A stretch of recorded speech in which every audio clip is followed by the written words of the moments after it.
Amazon নদী পৃথিবীর বৃহত্তম নদী। এই নদীর দৈর্ঘ্য প্রায় ৬,৪০০ কিলোমিটার। এই বিশাল অ্যামাজন নদী প্রায় ২০% পানীয় জল সরবরাহ করে, মিঠা জল সরবরাহ করে।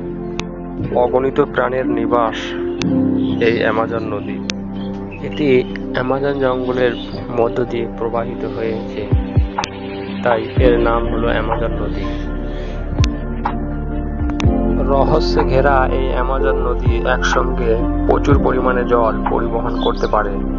ধারণা করতে পারেন ২৪ ঘন্টায় গঙ্গা নদী দিয়ে যে জলটি প্রবাহিত হয়, সেই জলটি অ্যামাজন নদীতে মাত্র ১ ঘন্টাতে প্রবাহিত হয়ে যায়। তাই ভৌগোলিক চিত্রে এটিকে পৃথিবীর বৃহত্তম নদী বলা হয়। নদীর তলদেশে রয়েছে ভয়ঙ্কর মাংসাশী পিরানহা মাছ এবং কুমির